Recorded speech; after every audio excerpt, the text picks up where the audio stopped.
ऊ रुनु थालो बुढी रुनु थालो ओइ आन्टी नरु बस को नेता हो यस्तो बाटो धुलै धुलो बाबा एक दिनताको लागि ढङ्ग नभएको आइलेको ओनर सबैजनालाई स्वागत छ मेरो ब्लगमा आज चाहिँ म यता आइरहेको छु यो कुर्नीले यस्तो दुखाइदिएर मलाई यहाँ घुमाउनु पर्ने रे होइन यहाँ आउँदैछ त अहिले घुमाउनु पर्ने रे मैले होइन आउँदैछ यहाँ बाटो अप्ठ्यारो गर्दाखेरि पुरा हिँड्नु लागेको छु अहिले म यति देखाइदिन्छु यहाँ चाहिँ बाटो त्यस्तो छ होइन आउँदैछ यो नक्कली हेर नि यो नक्कली मेरो आन्टी हो नि फेरि ओइ आन्टी ओइ आन्टी यता हेर यो मेरो आन्टी हो एकदम नक्कली यो कुकुरनीले हिजोदेखि मेरो दिमाग खाएर नि यसले उ त्यहाँ झन्डासम्म घुमाउनु लिएको त्यहाँदेखि अब भन्दा तेरो नि म अब त के धनकुटाको त फुलबारी भएको इस अब त त्यति नै हेर नि यो नाटक यति देखाउँछ अब रुन्छ है ऊ रुनु थालो बुढी रुनु थालो ओइ आन्टी नरु फेरि हाम्रो यहाँ हाम्रो त चलन कस्तो छ भनेदेखि आन्टीलाई पनि आन्टीलाई पनि त भन्ने बानी छ होइन यस्तै छ गाइस ल आइज न लु बस अनि एकछिनपछि भेट्छु ल गाइस बाटो पनि एकदम खत्तम रहेछ यो सरकार यो पक्की बसको सरकार ज्यू छिटो हाम्रो यो हिँड्ने बाटो चाहिँ एकदम पक्का गरिदिनु पर्यो होइन हामी कहाँ कहाँबाट आउँछौँ यो घुम्नुको लागि तर यस्तो बाटो देखेपछि चाहिँ आँसु आउँछ क्या अलिक राम्रो बनाइदिनु पर्यो यो सरकार ए यो पक्की बसको को नेता हो यस्तो बाटो धुलै धुलो बाबा यस्तो ल अनि मान्छे बिस हुँदैन यार यस्तो बाटो छ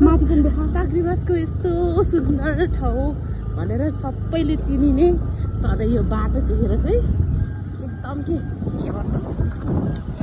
एकदमै आउनु भने नलाग्ने रुनु मन लाग्ने हामी जाँदैछौँ है उ त्यो झन्डा भएको ठाउँमा अनि त्यहाँ पुगेपछि चाहिँ हामी पुरै पुरा भिडियो देखाउँछौँ अनि तपाईँहरू पनि आउनु मन लाग्छ भने आउनु होला तर बाटो चाहिँ एकदम स्पेसल खत्तम है अनि धुलो न धुलो अनि के भन्नु अब यो छिटै अब यो बाटोको लागि चाहिँ तपाईँहरू अगाडि बढ्नु होला यहाँको बजार स्थानीय हजुरहरू सबै आदरणीय मेरो राजा रानीहरू म त बिस्तारी म त डर लाग्छ यहाँ भगवान् यस्तो छ बाटो हेर्नु न अनि मान्छे ढल्दैन यार म झर्नु यस्तो छ बाटो हेर्नु है साथीहरू एकदम खत्तम छ तपाईँहरू पनि अलिक सक्ने मात्रै आइदिनु होला यो बाटोमा चाहिँ यो अब भर्खर सिकाउनु होइन भर्खर सुरुबाट चलिरहेको मान्छेले चाहिँ अलिक गाह्रै हुन्छ यो ठाउँमा गाडी सिकाउनुलाई मेरो साथी चाहिँ एकदम ट्यालेन्ट छ होइन त्यही भएर म चाहिँ आर्ट गरेर आयौँ हामी चाहिँ जस हामी आइपुग्यौँ अब एकदम खुसी लाग्यो या म त एकदम खुसी छु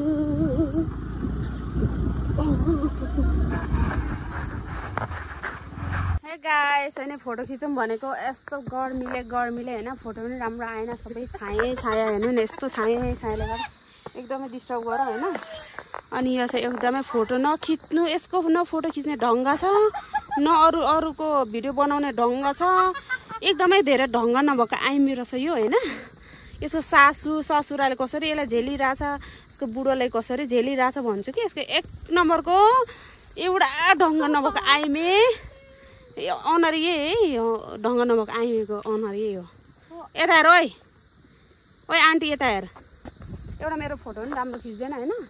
अझ एकदमै धेरै रिस उठिरहेको छ योदेखि ढङ्ग नभएको आइमे छ क्या लास्टै रहेछ यो कुर्नी